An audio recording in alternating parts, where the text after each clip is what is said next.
Hi everyone, welcome back to Digital Partners. In today's video, we are going to show you how to turn off your YouTube search history. Let's get started. If you click on the search box in YouTube, you will see all of your recent searches. You can remove them individually, but we are going to show you how to completely disable this feature.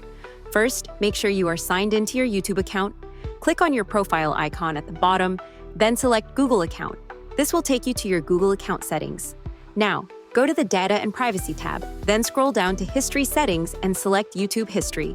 At the top, you will see the option to turn off your YouTube search history. Click Turn Off, then confirm by clicking Pause.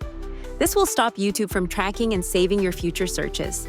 If you also want to delete your previous search history, select Manage History. Scroll down and click Delete, where you can choose to delete history from all time or a custom date range. And that's it. Now you know how to disable your YouTube search history.